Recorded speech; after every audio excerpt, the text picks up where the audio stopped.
Hello, everybody, and welcome to the MedEvac Podcast. I'm your host, Christian Meyers, with our other host here today, David Reid. How's it going? Before we hop into our guest today, or hop into who our guest is today. Yeah, you should probably not hop on your guests. Yeah, that'd be weird. That would be very weird. Before we get into that, keep in mind there's a price for the show. You have to share it with a friend or family member if you get something out of today's episode. So if you like something you hear, if you learn something new, then share it with a friend or family member, interact with the video somehow. Let's get those numbers up. Anyways, our guest today, Mr. Tom Newman.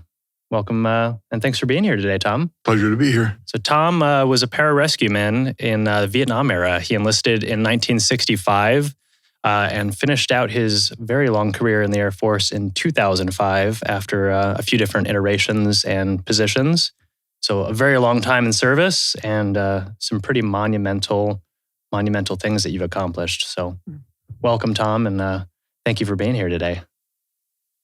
My pleasure. Yeah, it's going to be an exciting conversation. Our second Vietnam guest that we've had on the show today. Good. And the last one we had was very, very powerful. So it's great to have another guest on. We're excited. So let's kick it off with our favorite question to get started is why the military? I mean, obviously, during the time, you're at war. So going in was what almost every young man was doing at the time. But why did you choose the Air Force?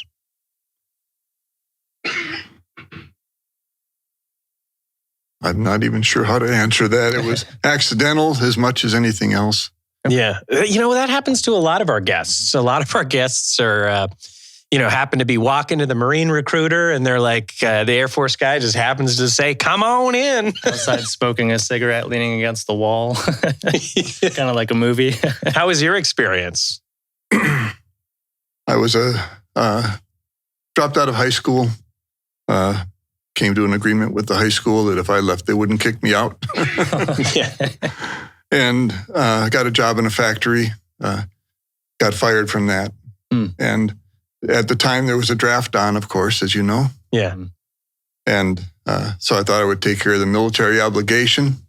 So I went and saw a recruiter. And before the draft hit, right? So before you got drafted. Well, before I got drafted. You went ahead and enlisted. I would have been a prime candidate for the draft. Yes, of course. So tell me about this factory. What did you do at the factory?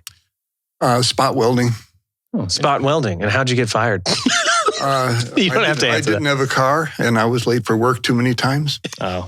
This is in Milwaukee, wintertime, so snow on the ground. Oh man, yeah, nice and cold out. Are you walking to and from? I was taking the bus. Taking the bus. But wintertime, transportation is always a little bit dodgy. Yeah. And how old were you at this factory? I was 18. Okay. I'm surprised because usually back then it's like, I was about 15 years old when I started welding at the factory. A lot of people, absolutely. Well, especially being 18 and getting to avoid the draft. I mean, did you make that decision so you could choose which branch you would go into? Yes. Yeah. The Air Force seemed like the best opportunity for me. Okay. I intended to go back to school. Mm-hmm. You used that GI Bill to kind of... Well, there was no GI Bill at the time. Not the same as not like it is now. Yeah. Everything is totally different now. Yeah. Yeah, it changed pretty significantly after 2001, but okay. So I think I would have done the same thing, is choose the branch I was going to go into as opposed to just getting assigned to infantry, because that was pretty much what they were doing, right? Yes. Yeah. Vietnam was just heating up, and the draft was going, so it was. Tell me your thoughts, like that are going through your mind as the day gets closer and closer to getting drafted. You see the country spinning up in war. Like, what are your feelings? What are your thoughts? What are your emotions? Tough questions. No, I'm not sure that I had any thoughts like that. It was just a fact that there was a military obligation. I was in a situation where middle of winter, nobody's hiring, and I might as well just go take care of that. Mm-hmm. Yeah. And what's your general consensus of the military at this time? Like, what are your thoughts on it? I mean, obviously 20 years prior, World War II, so you got to grow up with a lot of those heroes as well. What's your feelings on the military? It would amaze you how little thought went into this. It was, and I'm serious. It was just a fact. I was in the moment, and when I'll go in the Air Force. Okay. So were you, at the time, were you choosing your job positions in your AFSC prior to enlisting, or is that something that happened during basic training? That's something that happened during basic training. Okay. So you enlisted in the military without a thought and then chose one of the single hardest career paths of all time. No, I was kind of steered into that by the gentleman that was giving me a choice of 3 things to do in the Air Force. What were the 3 things? Cook, cop, or mechanic. Okay. Or pararescueman? No. Those were the only 3 options at the time. Those were the 3 options he gave me. So what did you choose at the time? I chose, what else do you have? Like none of those sound seriously, fun. What else do you have? And he said, no, you have to pick one of these. And I said, no, what else do you have? Yeah.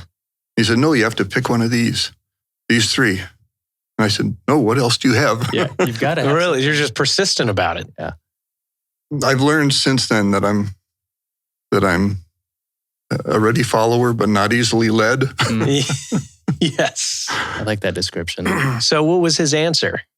That I had to pick one of those. And that was it? That was it. That's all we have. That's what you have to take. Uh-huh. And when we had been waiting to go into this building, this was about the 3rd or 4th day that we were in basic training. And while we were waiting to go in, someone came by outside while we were standing there smoking and waiting to go in.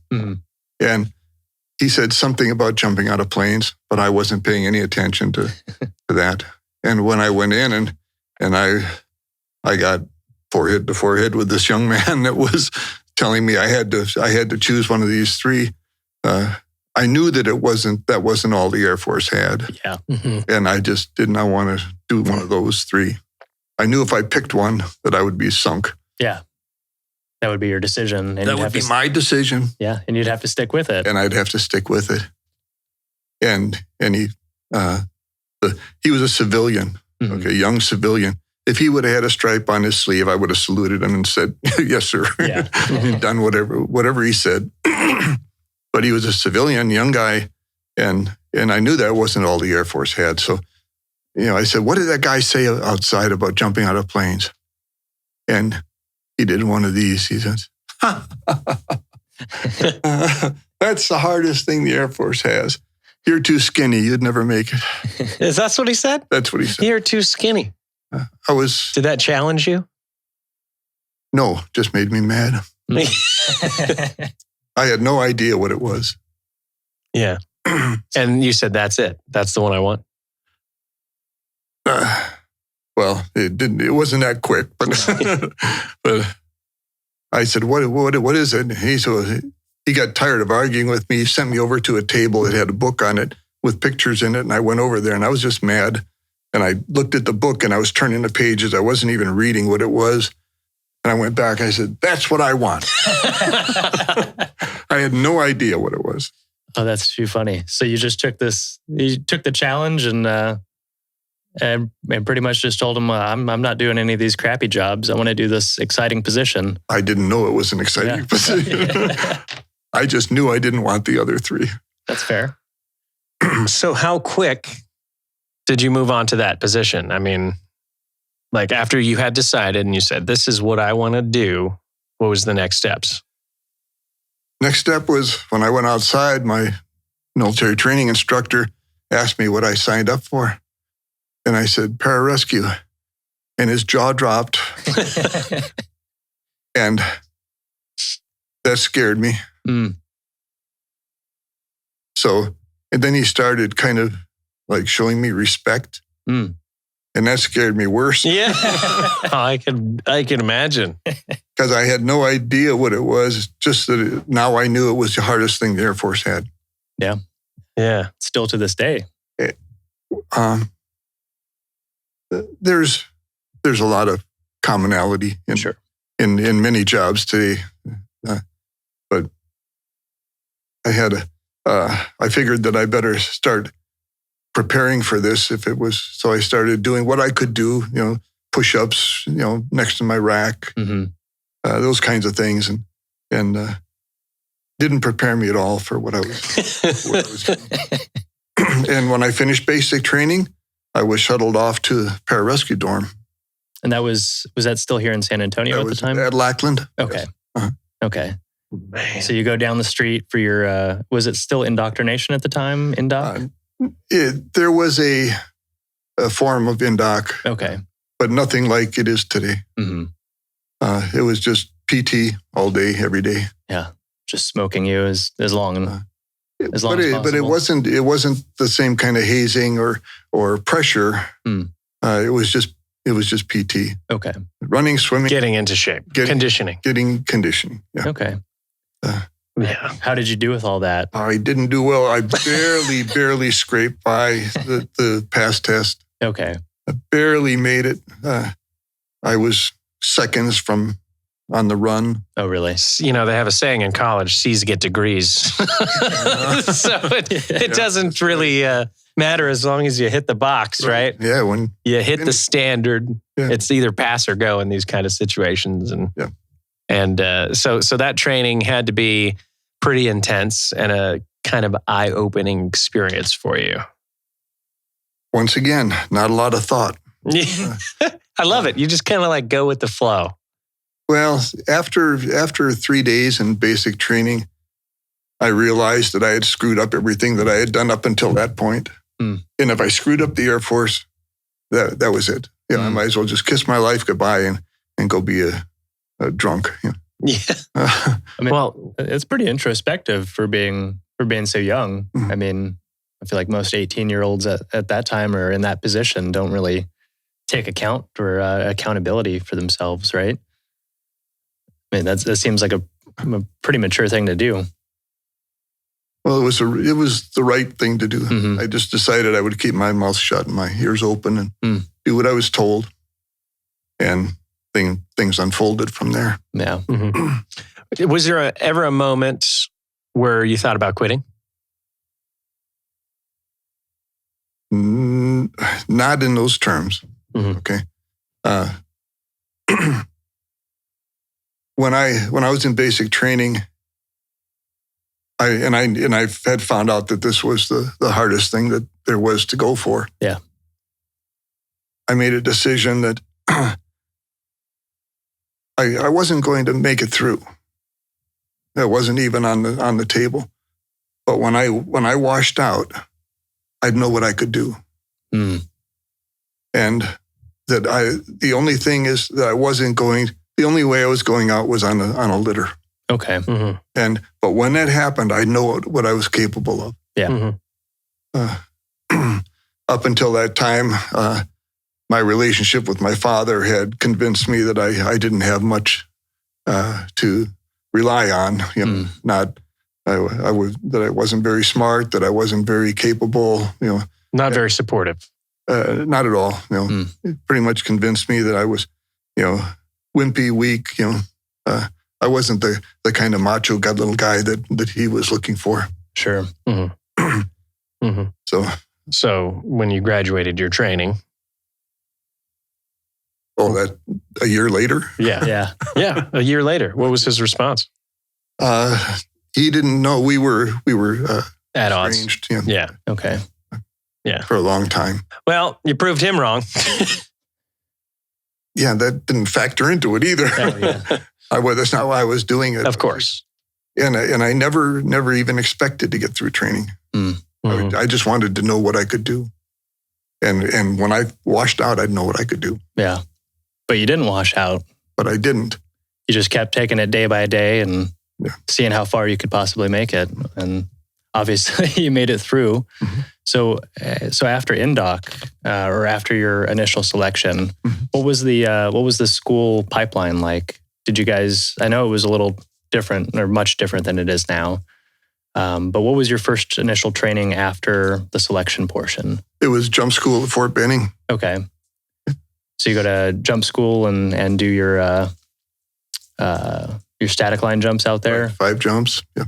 And that's all you do is just the 5 jumps and then move on to the next thing? Move on to the next school, yeah. Okay. Get your wings, then on to survival school. Okay. And then medical school, then scuba. Okay. Key West, Florida. The Navy had the course then. How was scuba? That's where we lost everybody. Yeah. It gets a lot of people. In our class. Is it? Yeah. The combat dive school out there, right? Yeah, it was underwater swimmer school at the time. Okay. The Navy had it. But it took 2 or 3 months of screening basic trainees like that to get 25 guys to start a class. Wow. And so when our class started, we had 25 guys. Through the pipeline, we picked up a half a dozen more who were washbacks from other classes. Mm-hmm. And then when we got to Key West, Florida, entered in with 25, came out with 15. Mm-hmm. And those 15 went on to graduate. Okay. Golly. Yeah, that's from what I hear. I've never done that school, but it is one of the most difficult schools in the military. I mean, I've only seen videos of it, but when they're drowning you basically in 30 feet of water and wrapping your hoses around your throat. Well, there's a lot of prep for it now. Yeah. I mean, totally different training plan. Yeah. Well, I imagine they use all the data that they've had over the last 40 years to change and modify. Everything gets refined and there's safety protocols get put in. Like, back then it was like, you could die, no problem. Sink or swim. Yeah. But now it's like, now you black out enough, they kick you out, and it's just a lot of stipulations and stuff. But that had to feel like a huge accomplishment, proving to yourself that you were able to do something when you didn't think you were able to accomplish it. Once again, there was no thought to it. I don't fit the mold. I'm sorry.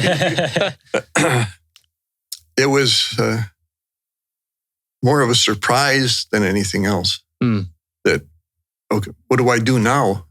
Yeah. And I got orders, of course, went to my first assignment. But even there, it still didn't register to me probably for years what I had accomplished. Mm-hmm. Because I just never expected to accomplish it. Interesting. And so, it's more of a like, well, that was easier than I thought. Yeah. You just didn't really pay attention to it until it was over. Yeah, it wasn't on the radar screen. It was just, you keep going until it's over. Yeah. It's just not quitting as an option. That's great. So walk us through getting to your unit. How was that? So you've made it through all your training and you report to your unit. What's your first expectations, thoughts, feelings, emotions? Once again, just... ears open, mouth shut. Yeah, just checking the box. It's a good tactic. How are you received? The whole team came to the airport to meet me when this was on Guam. My first assignment was on Guam. And the whole team came down to meet me at the airport. We went to lunch, and they told me about William Pitzenbarger, the pararescueman who was killed in early 1966. He was killed when I was on leave, on my way over to my first assignment. Oh, okay. And and I knew then that had set the bar. That his service there, what he had done set the bar. And that's, I think any pararescueman you talk to will say that. Especially us in that era. Yeah, in the Vietnam. Yeah. Was he killed in Vietnam? He was killed in Vietnam. He was killed assisting. He didn't rescue the whole company, but assisting a company that was in an ambush under fire. Already firefight going badly. Something like 75% of the company was wounded or killed. Wow. And he went into that already engaged, went down the hoist, and started sending people out. He kept on helping the guys who needed, treating guys, distributing ammunition, engaging the enemy when he could, and through the whole thing. And he was wounded on the way down, elected to stay on the ground, kept sending people out, and kept that up until he was finally killed. Wow. He received an Air Force Cross for that posthumously, and he had been submitted for the Medal of Honor by the Army unit that he had gone in to help. But that was downgraded somewhere. And it took 30 years of effort for not the Army and the pararescue organization to get that upgraded to the Medal of Honor. Wow. He finally received it. His father received it in 2000. Wow. So yeah, that definitely set the precedent then. Yeah, some heavy shoes to fill. Yes. When you get to that unit, I'm sure you felt like that was kind of like you're welcome. Hey, this is a warning to you. It was an awareness check. Yeah. Big shoes to fill on that one. But it's amazing that you had a supportive team that came out and met you. Mm-hmm. So what was next? What was next after the team greets you up? How were you spun up? Started training? Did you go downrange soon? Like what was the next steps? That was a 1.5 assignment.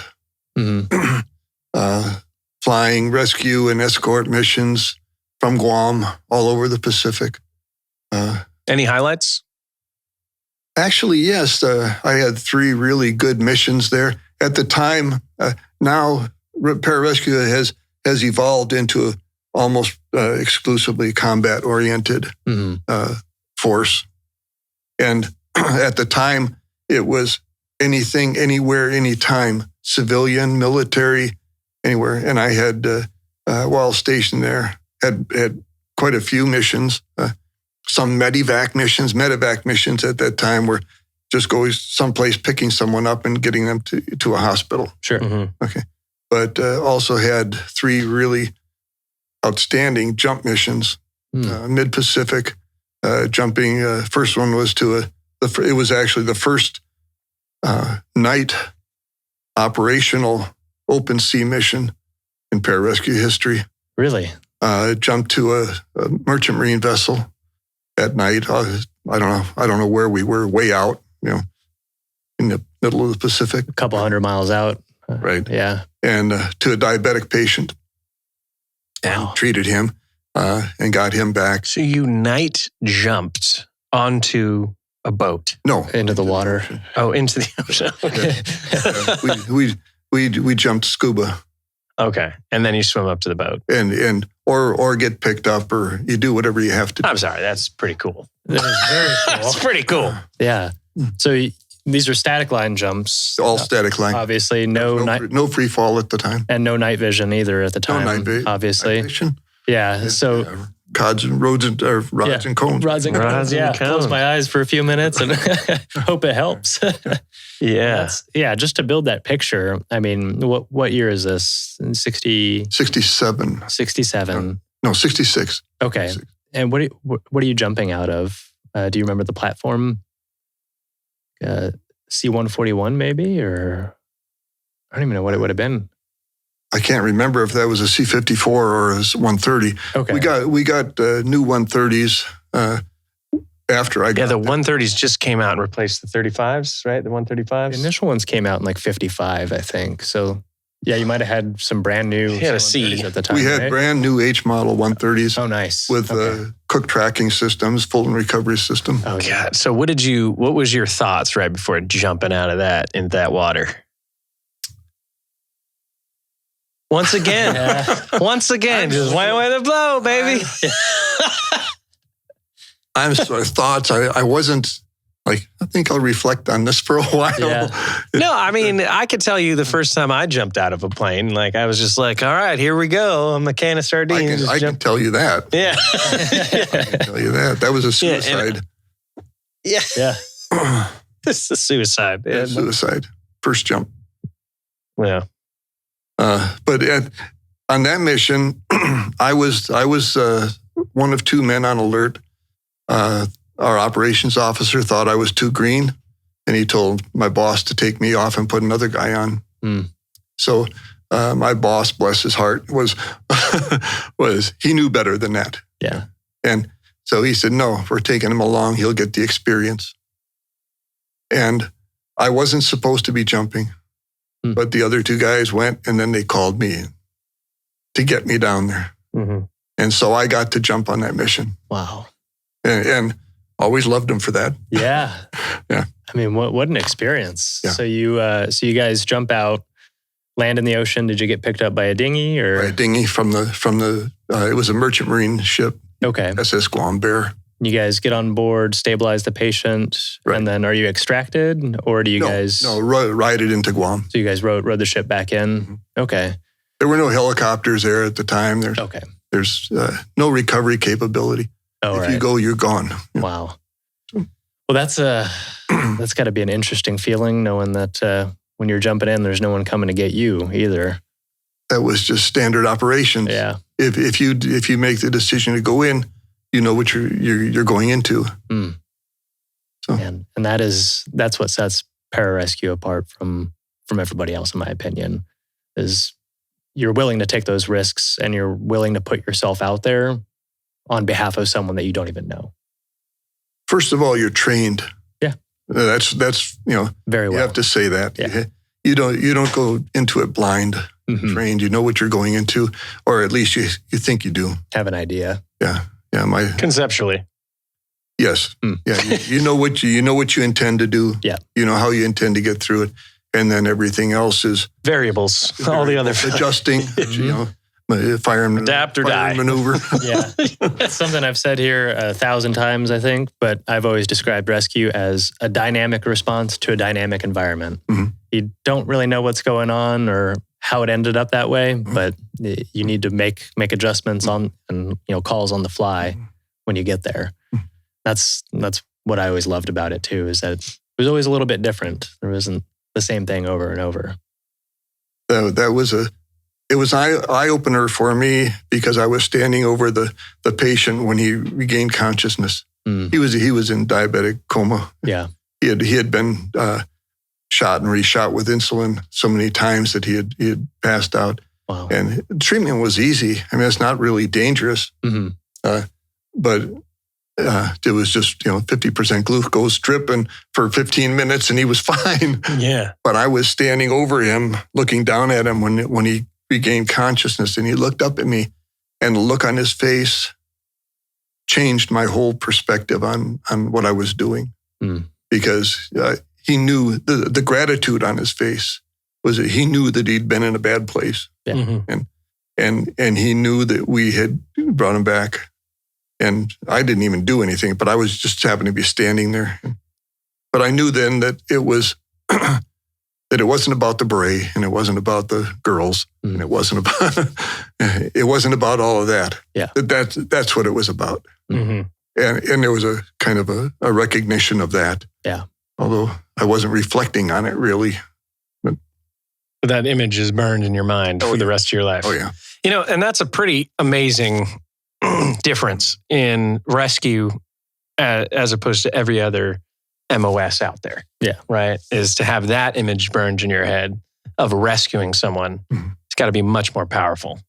I mean, that's a pretty amazing thing just to save someone's life like that and remember that years later. So that was just one operation. You said you had two more. Right. They were pretty insane as well. The second one was the one where, if I had it to do over, I would think again. Oh. And it was a daytime jump, mid-Pacific, 400 miles out of Guam to a U.S. submarine in hard weather. Yeah. High winds, high waves. And what's the temperature? I I don't know. Yeah. Cold, hot? No, not cold. Comfortable? Mid-Pacific. Yeah. You comfortable still with heavy weather? Okay. Heavy weather. And the ship was had all power cut, but was still, surfing the waves at 5 knots. Oh, no. Oh, man. And I'm 2 stripes on my sleeve, and I'm the team leader and jump master, which is something that, I could not even conceive now, that. Yeah. Very different. Yeah. And myself and another man, the 2 of us, 2-man team, the ship had a man on board that was needed help. The corpsman on the ship was awesome. I mean, he was an E7 that was just great, Navy corpsman. And he was, but they'd had a rash of emergencies on the ship over a period of probably 48 hours, and he was just dead on his feet. So he called for help.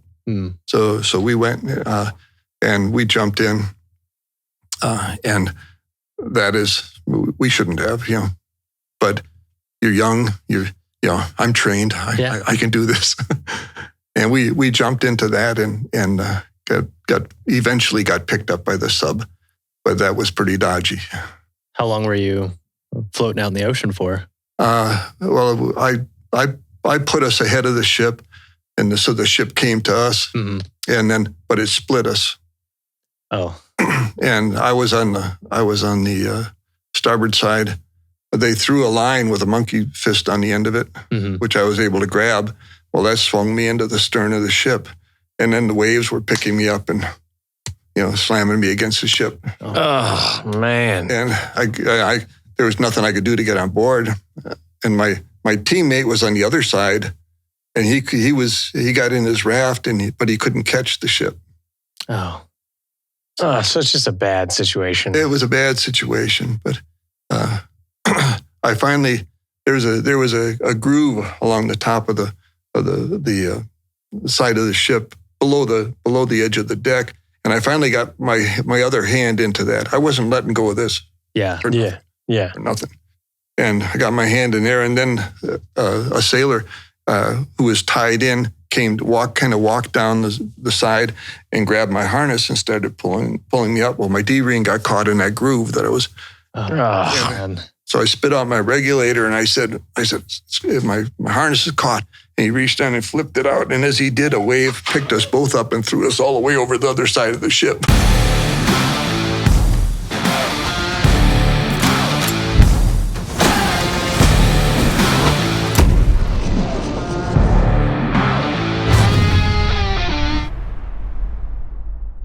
Oh, no. Oh, man. And so I'm still hanging onto the line. Death grip on that thing. No, this death grip is just saying half of it, huh? Yeah.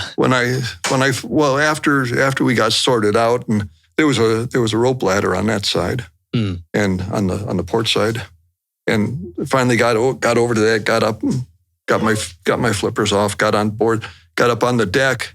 And I had to literally force my hand apart to get the rope out of my hand. Oh, man. Wow. I couldn't get my hand open. It was locked down so tight. That's probably a good thing at the time. Yeah. Yeah. But we got on board and then rowed the ship in to Guam, the submarine.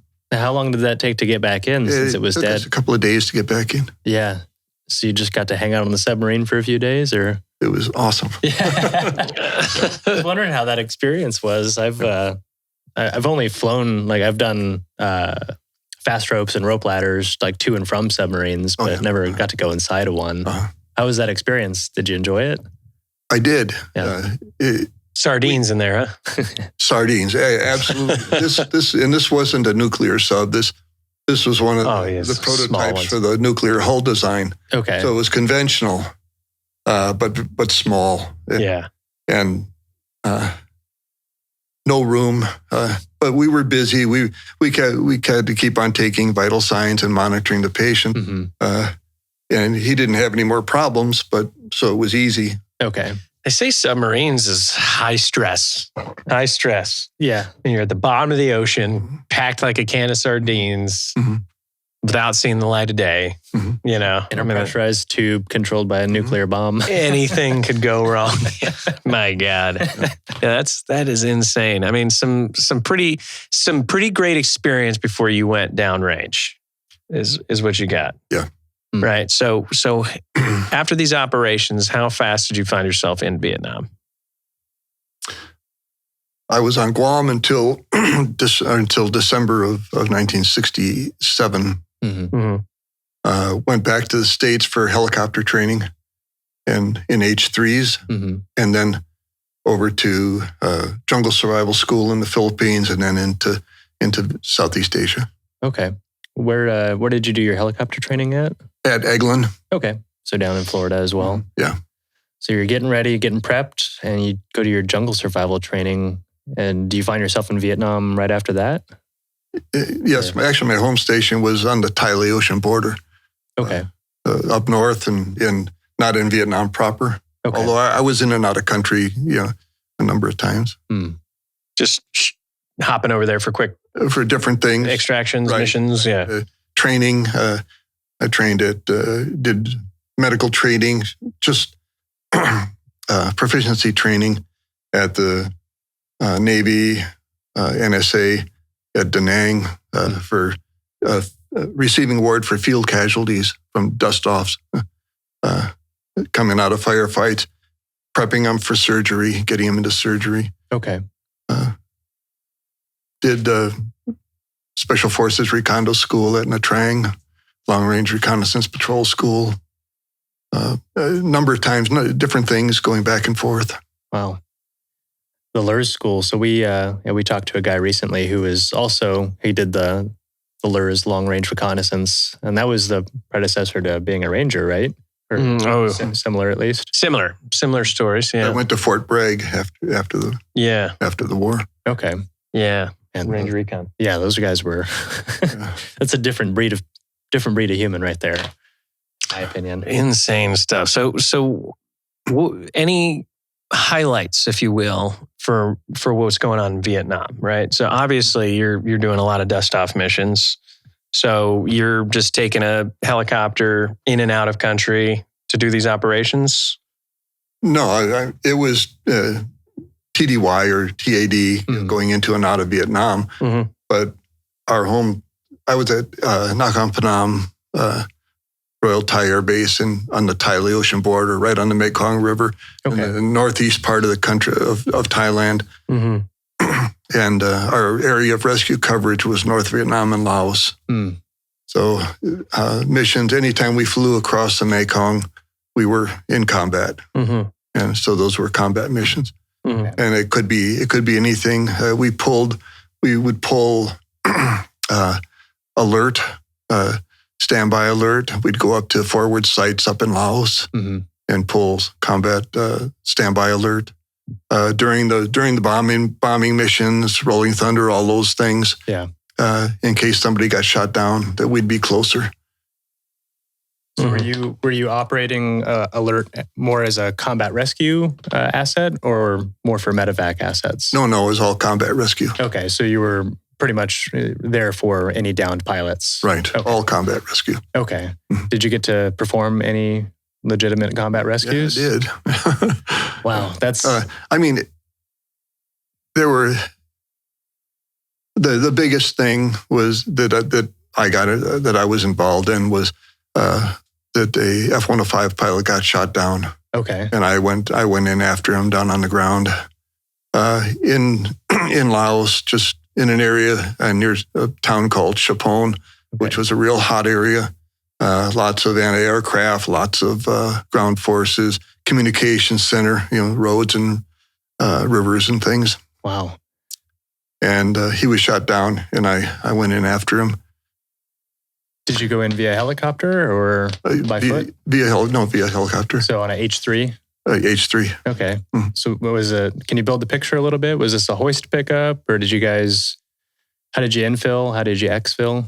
Infill by helicopter, of course. Force penetrator down through the trees. Okay. Got down there and...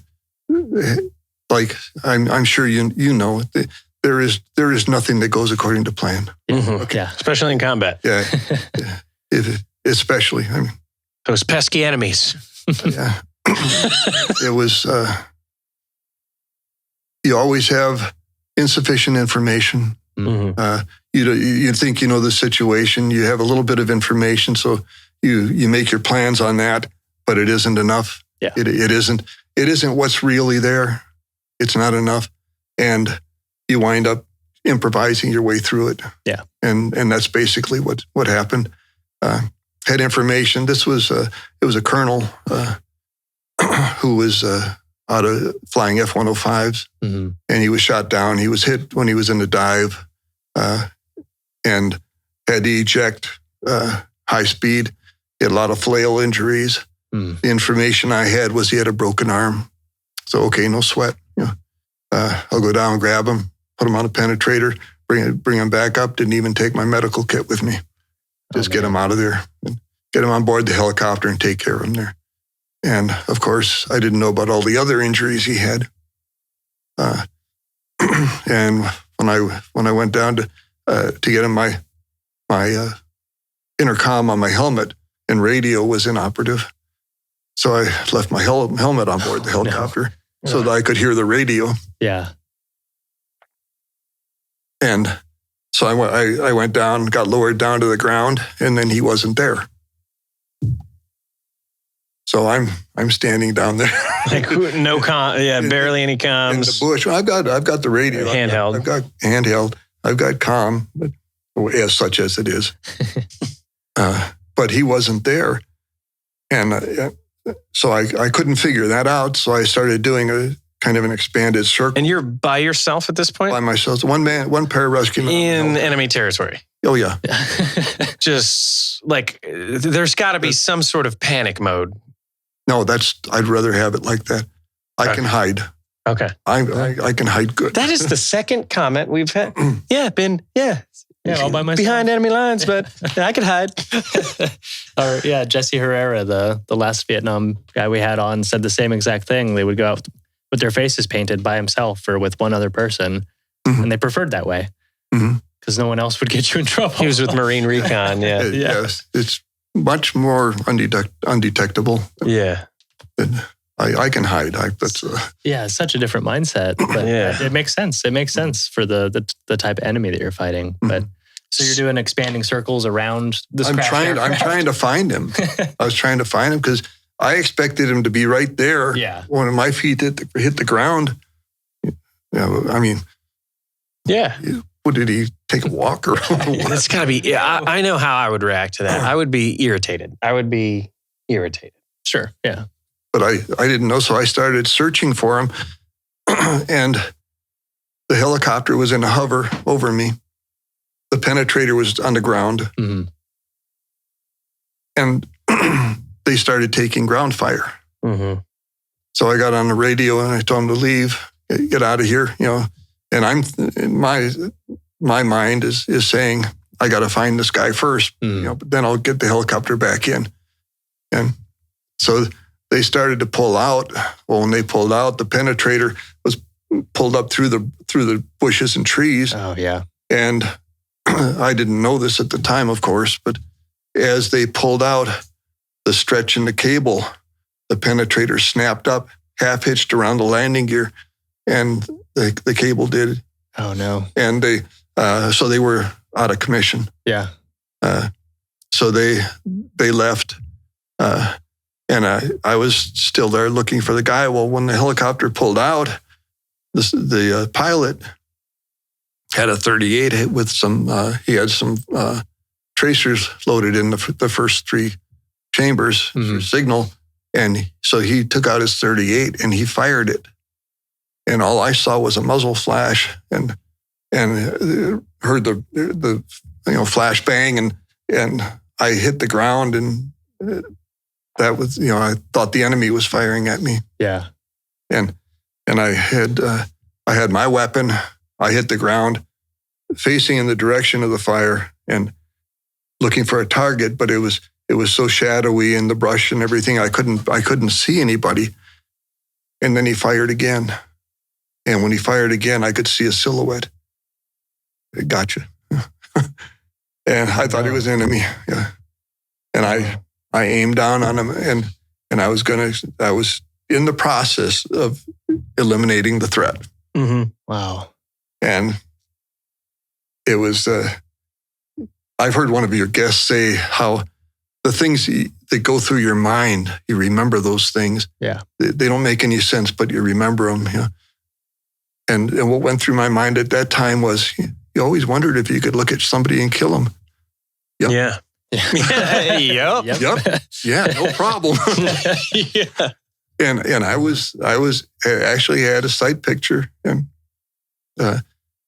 was squeezing down to take him out. And it occurred to me that he hadn't fired in my direction. Oh, yeah. And it has stopped me. And then it was, that might be the pilot. Yeah. And so I didn't know what to do. Yeah, it's a close call. Oh, I mean, A colonel in your sights? Yeah. I know. Can you imagine if you taken the shot? Pick me up. Yeah. Pick me up. Couldn't find him, guys. Can you come get me? Oh, wow. I mean, yeah, but that instinct set in. The instinct set in, and you had a feeling, and you chased after that gut instinct, and you located him. Located him, moved some bushes, and he didn't fire at me again. So I circled around and came at him, and I had him covered down until I got to him and took his gun away from him. And then I could see he was an American. I could see he was in flight gear and G-suit and all that. Yeah. And it didn't matter. In my mind, he was an enemy. Sure. Yeah, I mean, I can imagine. I mean, all that adrenaline pumping through your body as well. Yeah. And then seeing that helicopter take off because it just went through a technical difficulty, right? I mean, okay, so triage happens on your patient. What's going on? He's got more than a busted arm. He's got a better story than I do. There wasn't anything I could really do. I cut him out of his G-suit. I got him to an area. There was a log laying on the ground, and I got him over to that log, got him down behind the log, and I went on the radio. I told him I was shutting off comm completely because his radio static was going to, there was this enemy sweep was coming by, and they were searching for us, firing randomly, trying to flush us. Yeah. And got him down behind the log, went off the radio, and I waited for the sweep to pass us, and they just missed us. How close? I could hear the footfalls in the brush. Close enough. Close enough. Yeah. Close enough. I never saw. How many think the contingent was? Squad plus? Squad probably. Yeah. Squad probably. That's, I don't know. I mean, that has got to be the quietest you've ever been in your entire life. Very quiet. To just hear a pinprick. Just wait. Let them go by. I mean, got to be looking down the sights, ready to do what you can. Trying to be ready. Mm-hmm. What's your instruction to the pilot at this point? Shut the fuck up. Don't say a word. Be quiet. I know you got a busted body, but don't make a sound. Yeah, you don't. He wasn't in. I mean, it wasn't like he was groaning or anything like that. It wasn't. There was nothing to. We were just both settling down. Yeah.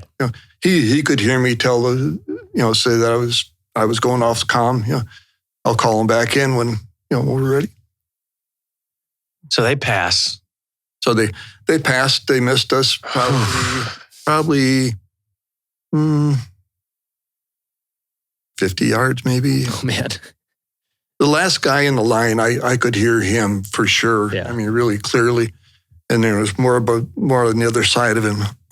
But they went on by and just let him go by and then waited and waited.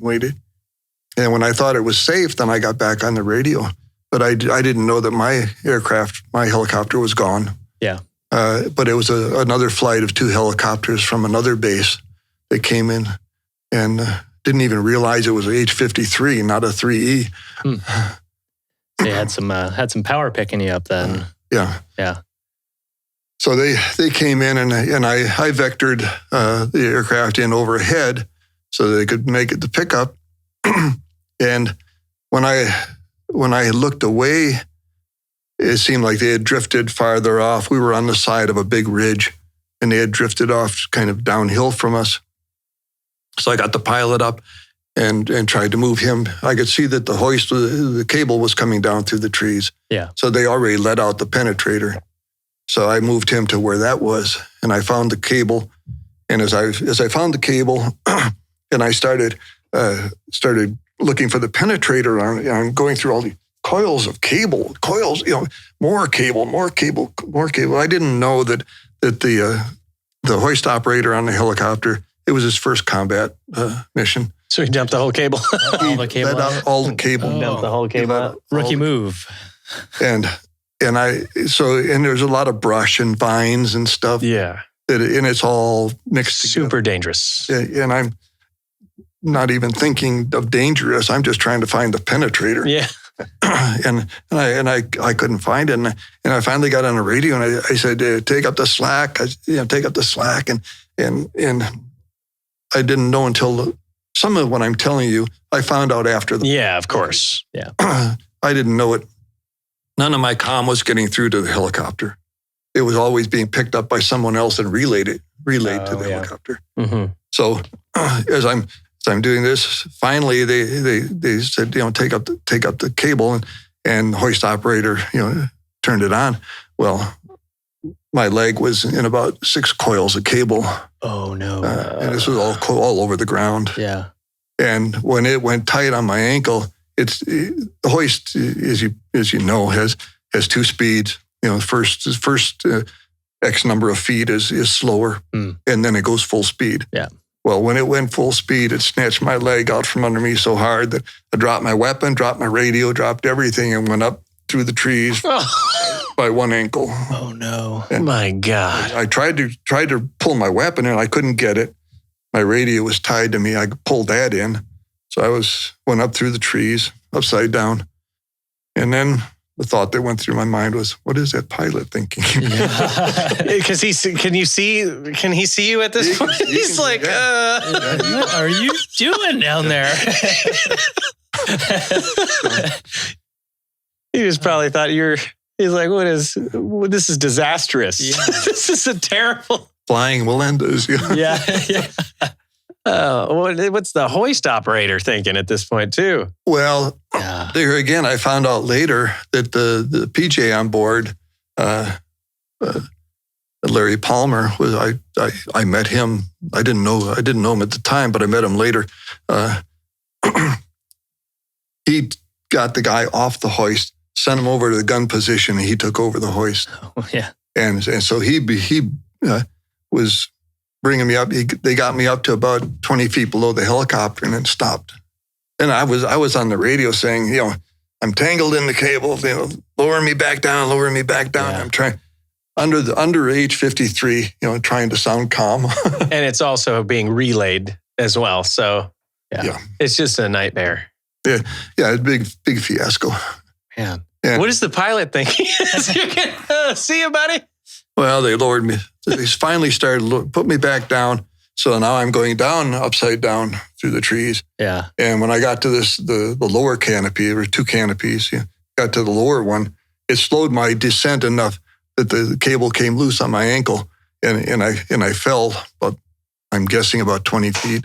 And wow. And I had just enough time to realize it, jerk back and look and see the ground coming up, and hit it as hard as I could with both hands and tried to absorb some of the shock. Wow. But I was on the ground. Yeah, I suppose. Yeah. And this pilot's like, dear God, yeah. I'm never getting out of here. Who's going to rescue when rescue rescues you? Yeah. Man, dynamic situation though, huh? Like I said, dynamic situation. Variables. Yeah, and it's all, there's so many, and this is what we talk about, just team cohesiveness all the time, is everybody's got to be working in conjunction and communicating with each other. Otherwise, you just have a just plethora of issues that happen on the ground. Yeah, that's true. It's true. So So you fall back down to earth. Well, yeah, Are you functional at this point? I had a really pretty serious sprain of my ankle or my wrist. But no lacerations from the cable? No laceration. Well, I had bruising, burn lacerations around my top of my combat boot. Where I slid down the cable. Sure. Yeah, but no open gashes or anything? Wow. Lucky. Surprising. First thing I did was look for my weapon. Yeah. I knew where that was in relationship to where the pilot was. Mm-hmm. But what I didn't know was that he had moved when I was upside down. So I was looking in the wrong spot. Oh, no. And I just gave up. I had a sidearm that I took over there with me. Mm-hmm. And I took that and just tried to get ready. He was shouting, I've got it. And I looked and he had the penetrator. He had seen the penetrator come back down and got to it and he was clutching it. Okay. And so I got over to him, folded down the seats, got two of them under him, crawled on top and pulled him in, wrapped my legs around and wrapped my arms. Never thought to put the safety strap on him. Oh, no. Oh, yes. Oh, no. Oh, boy. Oh. Never thought, He just got ready and got the radio and said, we're on, take us up. And during this time, the enemy forces had all moved in to the helicopter. Yeah. From the time the helicopter came over, and by the time I was back on the ground, they were already firing at the helicopter. I could see muzzle flashes. It was getting darker by this time too. While you're on the hoist going up? Well, yeah, before I got, they were shooting at it before you were even hooked up. Yeah. Well, I don't think they were shooting at us. I never had that sense. Yeah. But they were shooting at the helicopter. Yeah. And of course, the helicopter was answering with miniguns. Mm-hmm. And so it was 4th of July. Yeah. Yeah. Exciting. And then when I got on and said we were on, then they started raising us, got us up above the canopies, and flew away with us underneath the helicopter to get out of the area. Flew down the valley and reeled us in, got us in. Wow. And you were just holding like a monkey grip on this pilot to make sure he wasn't falling off. And we already know you can hold on for dear life. I have to admit that. I have to admit that because that is so wrong. Yeah. Well, it's what they say, the fog of war, right? I mean, you make just simple mistakes sometimes. You're just getting it done. You do what you do it.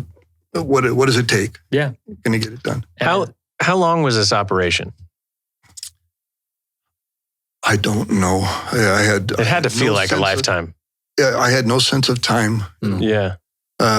We got scrambled. I think it was around 3, and it was dark when we pulled out. Okay.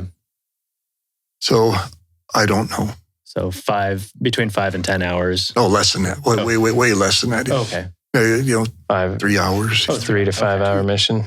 I don't know how long I was on the ground even. I couldn't even tell you. That's still a significant amount of time to be, behind enemy lines. Exposed to the enemy like that by yourself. In multiple positions, both on and off the helicopter. It's pretty risky, but sounds like you made it out okay, I suppose. Made it out okay. Yeah. That is a hell of a story, Tom. So you guys made it back to base all right? And this pilot survived? Made it back to my base, my home station. The helicopter was from a different base. It was from Udorn. Okay. I was at NKP. But they took us to my base, got him on an ambulance down to the dispensary. He treated. And there was nobody there to meet me. I just walked back to my to my hooch and went to bed and came into work in the morning. I thought that this was pretty normal. Yeah. And until when I went into work the next day, a lot of the people in the squadron were just standing there just looking at me like, really? Like, what the hell just happened? Yeah. So, and you thought that was probably an odd response from them. Well, I didn't know why if somebody starts looking at it a certain way, why are you looking at me that way? Yeah. And that's kind of, so I wrote up my mission report and then I went down to the dispensary to see how the colonel was doing. Mm-hmm. And how was your interaction with him? it was really good. I mean, he liked me a lot. I'm sure. Yeah. He asked me if there was anything he could do for me, and I said, well, there's one thing. I said, my mother doesn't really, know what I'm doing here or why. If you wrote her a letter, she'd probably appreciate that. Yeah. And he did. He wrote her just the nicest letter that, explained how valuable what we were doing was. Did you stay friends with him? Or he was, of course, he was medically discharged. Okay, after that, and he went back to the East Coast when he got out of the Air Force. He went back to the East Coast. I saw him at there was another awards ceremony in Washington D.C. where they flew my mother and me to that awards ceremony, and then I saw him there. But then we lost touch again for a while. But then got back in touch, and that mission was on Memorial Day of 1968. Wow. And every Memorial Day, he'd call me. We would talk, and he'd thank me again for a new life. He lost his first wife, had remarried, had a son with his second wife, and he would thank me for that. And he just passed away last year. Oh wow! The end of last year, and Memorial Day this year, his wife called me. Oh wow! Yeah, that's. Wow, yeah, pulling on the heartstrings. That's very, very moving, very meaningful. Yeah. The gratitude was just, I mean, you think you understand that, that oh yeah, okay, if you pull somebody out of or even just to help pull somebody out, and they're going to have a lot of gratitude. Well, sure, but by and large, those people are never in touch again. Yeah. You go your separate ways, you do your jobs, you go through your lives, and you never see or hear from each other again. Yeah. But he made it a point to stay in touch with me. And so even this year, I had a call from his wife. Man. Yeah, that's pretty meaningful. That's got to be a great reminder, that you did something, I mean.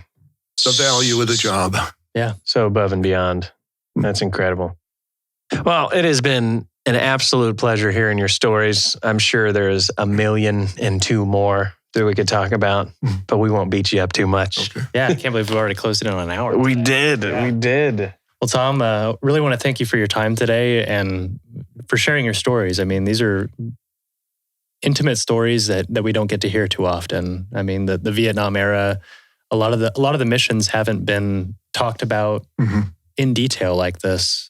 So for you to open up today, that it means a lot. And I think there's a lot of people out there who want to know more about what went on in those times and how you guys recovered so well, afterwards. Sorry, there's fart noises going on in the back. Trying to have a meaningful conversation. Yeah. No, but it is true. And not only I want to hear, but need to hear. I think it's a really important time to showcase what the military is all about, past, present, and future. So thank you so much for sharing your story. It's really incredible. I can't wait to hear a couple more. It was a pleasure to be here and an honor. Thank you. Absolutely. I appreciate your podcast. Yeah. Well, we hope it helps. We hope it helps. I think it's beneficial to talk through it too. It's great to see our guests just open up, like as we progress through the show as well, And it's not always easy telling these stories, but they're so important to hear. Yeah, truly. All right. Well, Tom, do you have anything you want to tell the audience before we leave? If you have one thing to tell them about their journey in life, joining the military, getting out of the military. Important life lessons learned along the way. Many. Go with the flow. I think we learned that one today. A little bit is just don't think about it so much. Just don't overthink it. Just do it. I guess the thing that I've found to be the most important to me is to prepare. Prepare and prepare and prepare and prepare harder. Prepare harder. Yeah. Because it's going to be harder. Yeah. That's amazing. Good advice. Well, Tom, thank you so much for being our guest today. Can't wait to share some of the comments we get. We'll get some pretty interesting stuff. So we'll make sure to share those with you. Yeah. Thank you. All right, ladies and gentlemen, this has been the MedEvac Podcast. Thanks for watching today. Make sure you leave some love. Bye. See you guys.